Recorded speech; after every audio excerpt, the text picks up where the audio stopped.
The financial review of the Foreign Affairs and Defence and Trade on the Ministry of Foreign Affairs and Trade. The question is that the... No one? Gone? Right. Do I put that if there's no debate? Yes, I do. So the question is that the report of the Foreign Affairs, Defence and Trade Committee on the 2012-13 financial review of the Ministry of Foreign Affairs and Trade be noted. Those of that opinion will say aye. Contrary, no. The ayes have it. Members, I understand the next financial review that's wished to be debated is the Law and Order Committee report on the Department of Corrections. Is the Minister's coming? Is she taking a call? Oh, Jackie Dean. Mr. Speaker. Jackie Dean.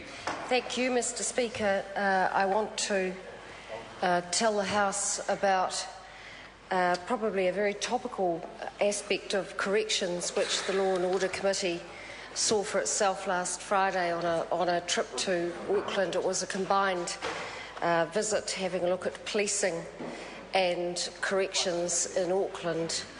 And if I'm to focus down on corrections, it is a good story to tell, Mr. Speaker, because we did 2 visits to corrections facilities, and the first one was to the women's prison, the Wiri prison.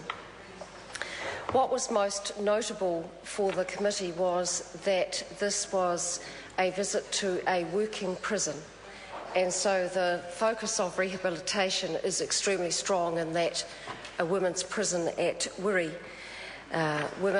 Most of the women, I think it was in the high 90s, are doing something like 40 hours per week, and that is to prepare them for their release, because we know they're going to be released, and so the 40 hours is to prepare them for that.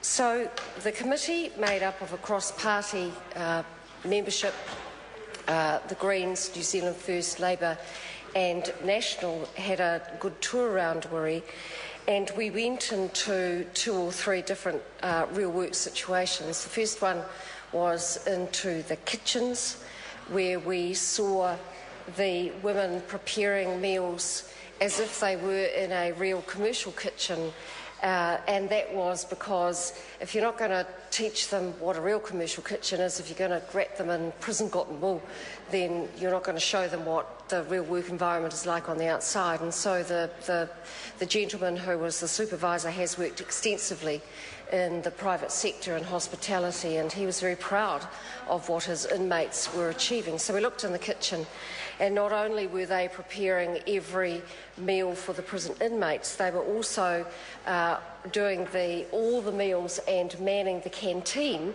for the workforce for the men's prison construction at Wiri. And look, I was pretty impressed actually when I walked into that commercial kitchen and saw not only the women measuring out however many grams was the prisoner allowance for the women in the women's prison, but also making things like pizza and panini to be sold in the canteen for the workforce who were building the men's prison. So they were learning things like, obviously, you know, how to prepare food, how to budget, provisioning, all those skills surrounding working in a commercial kitchen. And they were operating the kitchen within the confines of being within a prison, but is pretty much as aligned to what they would find in the outside world. It seemed to me that the women prisoners in that environment were not only enjoying themselves, but clearly they were learning new skills. There were a couple of women there making muffins to go on sale the next day. There were, as I say, pizzas and paninis and hot chips and all those things that get sold at a shop catering for workers. We then went into the distribution centre, and again there are a lot of skills involved in distribution centres. So if you think about Easy Buy, and you think about the huge distribution centre there, if you think about any supermarket chain and the distribution network needed there, and what blew me away about that portion of the visit was that the women were getting qualifications in running forklifts. And I said, oh, crikey, how many men you know, how many men have forklift skills and qualifications? Well, it's mostly men. I said, okay, how many women? Hardly any. Well, hello, there will be a number of women leaving the prison system who are qualified to run forklifts. And I met in particular two women, I do not recall their names. One woman said, look, I know I've made mistakes. She was convicted for fraud. She said, I got out on parole. I went back to where I came from. I was struggling. I didn't have enough money. My kids needed stuff.